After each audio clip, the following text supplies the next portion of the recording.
Okay, welcome to our second lesson on Chapter 2. So this is Lesson 2, and we're studying moral decision-making in this chapter. Again, this is from the text, pages 77 through 108. And if you recall, the method is the STOP, stop method. So last lesson we handled the S, search out the facts, the moral object, intentions, and circumstances. Today we're going to do the T, which is think about alternatives and consequences. The O, which is to consider others. And then the P, which is for pray. So let's begin with the T.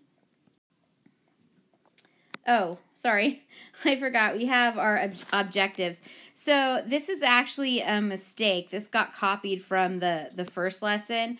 Our objectives today are to define the alternatives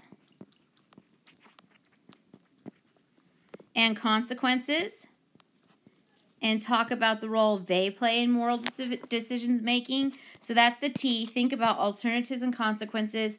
Then we're going to discuss the role others play in moral decisions. And then finally the P is pray, and talk about the role prayer should play in our decisions. And then we're going to apply the stop method for homework to a current news story. But first we have our warm-up here. So our warm-up here, let me see. So our warm-up, I can't see because my recorder is blocking it. But I think, as I recall, it was to look at circumstances where would it ever be a circumstance where maybe it would be permissible to lie. So let's go to psychology and let's scroll down to our folder. We're in the orange folder. So orange folder right here for chapter 2. Let's open that folder. Go to classwork and discussions. And our warm-up assignment for today's lesson is classwork 2.14 or 2.14. When is it permissible to lie? The other day we talked about how lying is objectively wrong. It violates one of the 10 commandments. But we also looked at the idea that our intention and our circumstances can be used to judge the degree to which something's right and wrong, and the degree to which we're responsible. So what yins are going to do is watch another video from the Harvard Justice videos that we've been watching, and consider when it would be permissible to lie, and then respond to these questions. What is a situation where it would be morally permissible to lie? What about the circumstances makes it permissible? So it would still be wrong to lie, but there might be circumstances in which you wouldn't be held completely culpable for it. Then you're going to answer, is there any circumstance where it would always be immoral to lie? So can you think of a circumstance where no matter your intentions, no matter the circumstance, you should never lie? I mean, obviously we always want to be truthful, but is there any circumstance where it would be completely immoral to lie no matter what? What example would you give and why? If you cannot think of an example, then say why. And then also, this time, I don't always make you do this, but today I want you to respond to at least one classmate's post and say why you agree with him or her. So if you don't respond to someone else, you won't get the points for that. So I guess I may as well turn the video on so you can see that.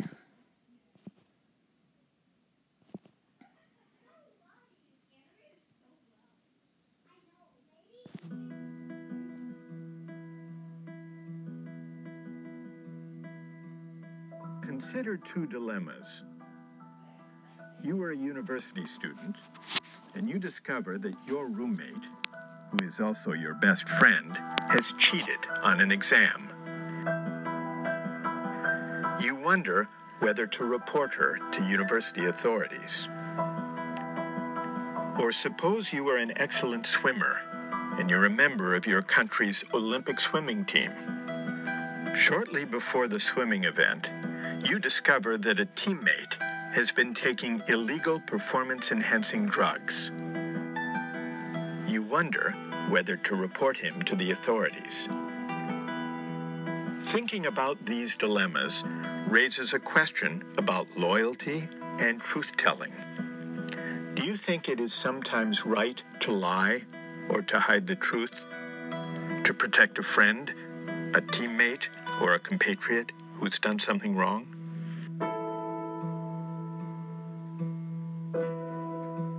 Okay, so at this time you're going to go to Schoology and you're going to answer those prompts, and then we'll discuss it and continue. All right, so now we're going to do the T in the STOP method, which is to think about alternatives and then consequences. So one thing to always consider is, what are my alternatives? Typically, there's not just one option in how to respond to a situation. So, for example, if I go to the doctor and I have a cut on my arm, and so I go to the doctor, I have a wound, there's not just one option as to how the doctor can deal with the wound. If the doctor says, well, you know what, we've got a wound here, let's just amputate your arm. We're just going to cut it off. Of course, one would say, no. We could use antibiotics. We could perhaps have a surgery. But the idea that, well, we're just going to cut your arm off, we would say, no, there's other alternatives. So when you're stuck with a moral dilemma, don't just think, well, I only have one option. Ask yourself, what's the good option, and is there a better one? So, for example, cheating is something that students struggle with a lot today. And so ask yourself the question, do I have to cheat? If you're truly honest with yourself, remember, if you're honest with yourself, if you're honest with your intentions, we all know that you do not have to cheat. You could study more. You could get help from your teacher. You could ask for extra time. You could see if perhaps maybe if you're struggling in class, get tested for learning disabilities and see if you can get extra time on tests. But the idea that someone would say, well, I have to cheat to get the A. An A is a good end, and wanting to get good grades is a good intention. But again, cheating is a form of lying. It's a form of theft.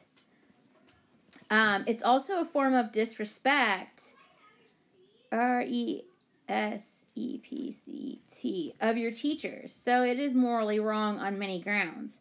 So also consider, when we behave a certain way, it forms who we are. People who cheat become cheaters. So if you are going to be a person who's going to lie, you're going to become a liar. So always think about alternatives so that you don't just choose what's good, but what's the best option. Now let's look at consequences. So the second part of T is think about the consequences. They're important, but not the decisive factor. So the consequences may be the end when we talk about a moral decision. So again, the most important aspect is what we do. So you may want a good consequence, like getting an A, but what's most important is what you actually do. If you need to cheat to get the A, what you're doing is wrong. So one thing you can consider when deciding and analyzing consequences is to ask yourself this: would I be willing to allow everyone in a similar situation to act this way? If you answer no, then what you propose to do is most certainly wrong. So consider, what if everyone cheated on tests? If you are going to go to court and your lawyer cheated on the bar exam, you wouldn't want that because perhaps they wouldn't be able to properly defend you in court. What if everyone cheated on their taxes? That's the type of cheating that adults do. Adults can try to justify it however they want. They'll rationalize it saying, well, that taxes are theft, but they're not theft. The government has a right to tax you. It's in the Constitution and in the 16th Amendment. So despite rationalizations for cheating on taxes, if everyone cheated on their taxes, we would be in a heap of trouble. The government wouldn't have the funding it needs to function.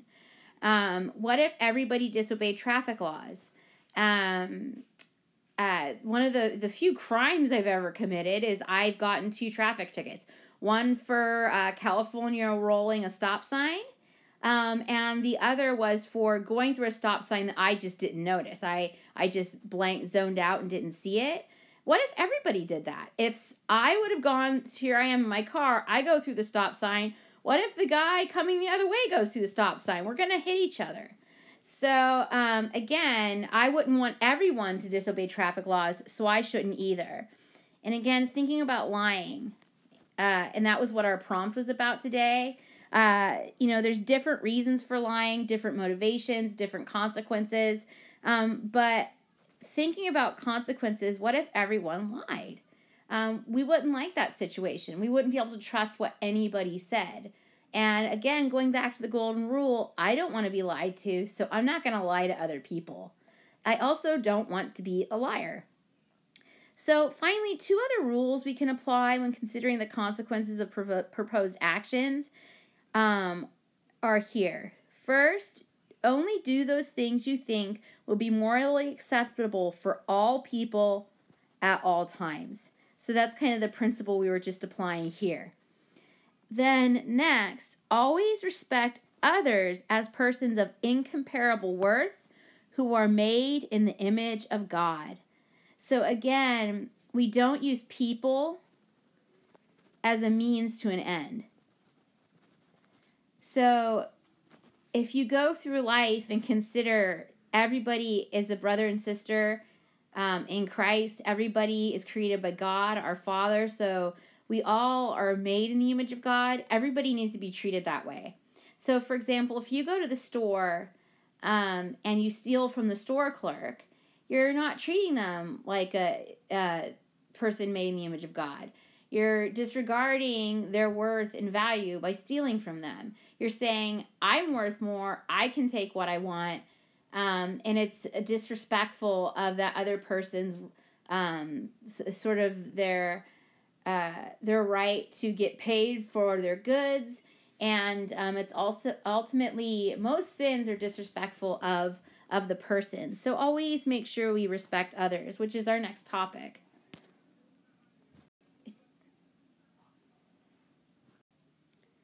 So think about the consequences. Was the T?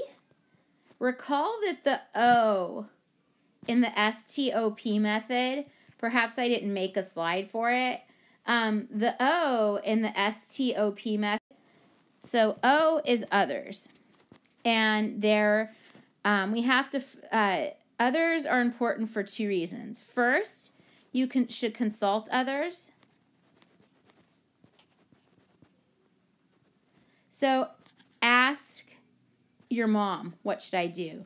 A trusted friend, a teacher, a priest. If you don't know what's the right thing to do, if you're in a new and unique situation, get advice from others, and you should know who you can trust. Sometimes asking our friends for advice isn't the best place to go, because a lot of times our friends will tell us what we want to hear, or maybe your friends are doing the same bad thing. So if you have a friend who likes to smoke marijuana, and you ask that friend, hey, do you think it's bad that I smoke marijuana? Well, they have remember we talked about the bias? Well, he's going to be biased. He smokes marijuana, so perhaps he's going to rationalize it. But if you asked your mom or a teacher, they might give you a better, more objective answer. Another part of others is we have to also ask ourselves, How is what I am going to do going to affect others? Nobody is a man on an island. Like, was it John Donne who said that? Every action has consequences. Every action is going to affect somebody else. So ask yourself, how would my mom feel if she knew what I was doing? How would my friends feel? You might think, well, nobody knows. It's a secret. What if they find out? Who is being impacted by your actions? And also think about not just right now, but also think about your future. So, for example, if you're tempted to have premarital sex, you shouldn't just think about the fact that you could become pregnant, get STDs. It's also objectively wrong to have sex outside of marriage, because this is what Jesus teaches us in Scripture. But also think about your future spouse, your future husband or wife. How will your behavior now affect your relationship with them maybe 25 years down the line? And especially for young people, it's very hard to look into the future, but it's something that you should do.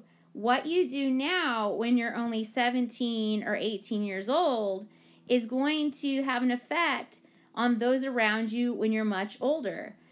One of the things that we're finding in studies now of teenagers who use a lot of pornography, these young men, when they get to be, say, 32 and are engaged to be married, are having problems with impotency. Being impotent means you cannot complete the sexual act or cannot become sexually aroused because of their porn addiction from their youth. So again, how are my actions going to affect others? Not just in the present moment, but in the future as well. And that's why maybe consulting others is important. Maybe you don't know. Maybe asking advice from an older brother could be helpful in that regard, in allowing you to see consequences of your actions that may not be readily apparent to you. So that's the O in STOP, others.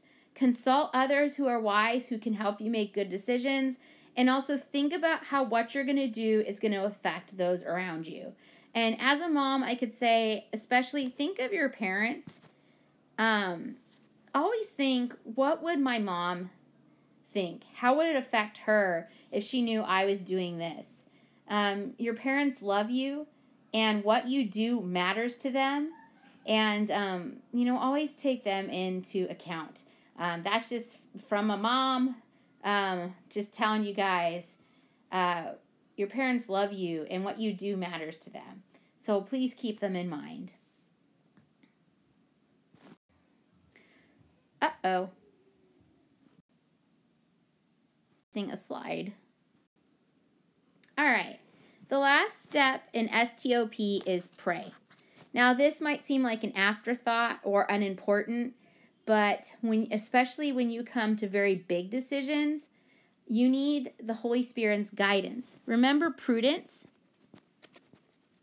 Prudence is the ability to know what's right and act on it. Prudential judgment is a virtue that we use in living the moral life. And remember, the virtues come as a result of grace. So we need to pray for the grace and pray for the guidance of the Holy Spirit to be able to make prudential judgments. And to illustrate why this is important, we're going to look at classwork 2.15, 2.15, The Little Prince in Prayer. I'm going to show you where this is on Schoology in a second. First, you're going to watch the scene from The Little Prince and take particular note of what the fox is going to tell him in secret. He's going to say, I'm going to tell you a secret, and it's right here. It's only with the heart that one can see rightly. What is essential is invisible to the eye. And so then you're going to answer these questions. First, what does the secret have to do with prayer? And if you're having trouble, they discuss it in your book on page 106 through 107. Then think of a time when you had to make a big decision. Did you pray about it? If so, did it help? Yes or no? And if not, why not? So let's take a look at where you can find this on Schoology. I think I'm... Okay, so this assignment, if you go to the orange chapter 2 folder, it's right in the red classwork and discussions. And then it's prayer and the Little Prince. So, in the textbook pages I referenced are right here. I attached them in case you didn't have a textbook. If you're like, I don't understand what this has to do with prayer, you could go ahead and read the reflection from your book and then answer your questions. And here's the link to the video. I also have it here. But for those of you who are watching this right now, I can play it for you so you don't have to leave this video.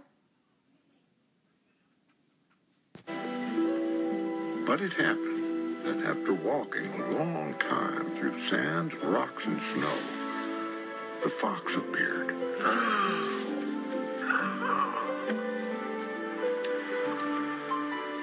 And this is on Netflix, by the way. It's absolutely beautiful. I highly recommend it. Hey, come and play with me. I cannot play with you. I'm not tamed. What does that mean? Tame means to establish ties. To me, you're still nothing more than a little boy who's just like 100,000 other little boys. And I have no need of you. And you have no need of me. To you, I'm nothing more than a fox like 100,000 foxes. But if you tame me, then we shall need each other.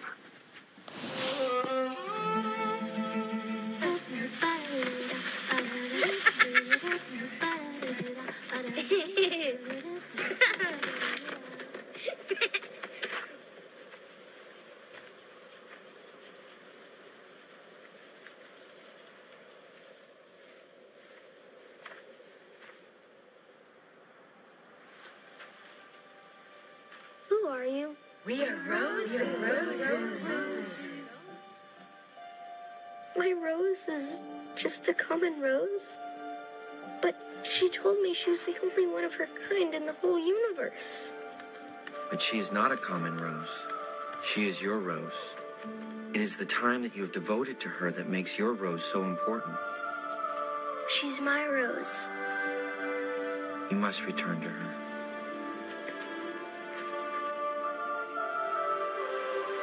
All right, so here's the key scene. Oh no, you're gonna cry? My taming you has done you no good at all. Let me make you a present of a secret. It is only with the heart that one can see rightly. What is essential is invisible to the eye. All right. So once again, if you go back to Schoology, this is what you're going to do.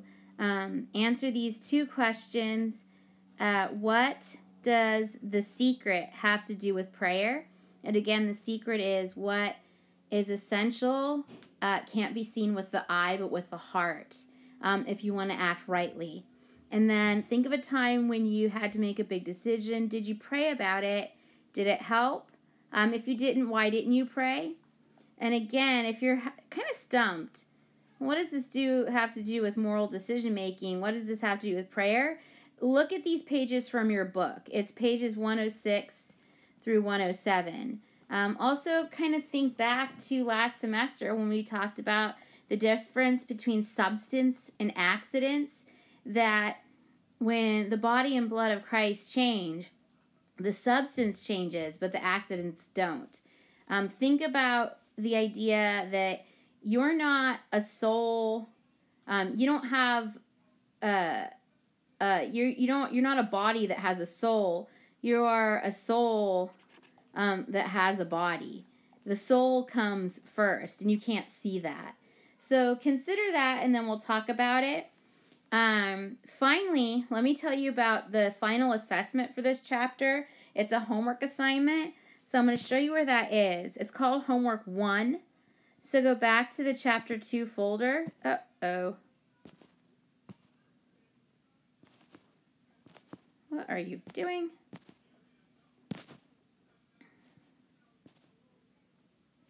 All right, so go to the green folder. Here we go. Homework 2.1, stop analysis. So what yins are going to do is this. You need to find, here's where the instructions are. First, you need to find a news story from a reputable source so that deals with a moral dilemma that you're interested in. So please use something like the New York Times or CNN or ABC News. So it could be print or it could be a video that you watch. Either way, and you're going to look at a moral dilemma, so maybe a robbery, a murder, the outcome of a court trial, some of the new laws that have been passed. Please use, again, reliable sources, not things like BuzzFeed or Reddit. The stuff they print isn't always actually news, and it can be strange. Make sure that you cite your article using proper MLA citation. On the stop handout, that's 10 points. So if you don't do it, you don't get the points. I want the URL. If you don't know how to do that, go to EasyBib and they'll lead you through the steps. Then you're going to analyze. Analyze using the stop method. So read the article or watch the video and analyze the morality of the actions taken by the subjects of the article. So if there's more than one subject, that's the person acting, focus on one of them. And then the way you're going to do that is by using this handout. This is what we've gone over in this lesson. So take your story and you're going to first identify the moral object. What was the act? Then you're going to identify the intention. What was the intention of the person? Then you're going to do the circumstances, who, what, when, where. Then what are alternatives, and then what are consequences. So, and bullet point as many as you can. Then others. Consider, how will this affect others? Who is impacted by the action? Then consult others. What do you think the following would say? The subject's parents, the subject's friends, the subject's teachers. What would Jesus say? Then pray, write a prayer for guidance. And then what is your final decision about the case study? Justify your conclusion with evidence and analysis. Oh, this is a mistake here. You're not doing this as a group. So strike this. Sometimes we'll do these as a group. So what is your final conclusion as to the morality and culpability of what the person has done? So if we go back and look at this, let me erase this stuff. Hang on. And I apologize if you're hearing noise in the background. It's my children. All right. So you're going to use the handout. Find the news story, cite it, analyze it using your handout. Just put it in Notability and fill it out. And then you're going to justify your conclusion. This is 18 points. This is a very important part. So after applying the stop method, formulate a conclusion that articulates whether or not the action was moral or immoral and why. So that should be moral, not mora. Also, if the action was objectively immoral, qualify your conclusion by noting any circumstances that would mitigate the subject's culpability. So if there was something in the circumstances where the person did something that was objectively wrong, but perhaps because of the circumstances they wouldn't be held totally accountable for it, what are the mitigating factors? Be sure to use evidence from the article and your knowledge of Catholic morality to justify your claims. Write at least 6 sentences, and you're getting 3 points per sentence. So if you don't write the 6 sentences, you can't get full credit. And please do this over the weekend and upload it by Monday night, February 12th. Again, this is our final assessment for this chapter. I do not accept late work. This is worth a lot of points. 18 for your paragraph, 25 for each of the for the sheet, the stop handout, and then 10 for citing your article. And again, you're just going to download that into Notability, fill it out, write your conclusion, and upload it here to Schoology. Again, it's in the green homework folder. Homework 2.1 Stop News Story Analysis. And if you have any questions, just let me know. Thank you for watching this lesson, and good luck on your analysis.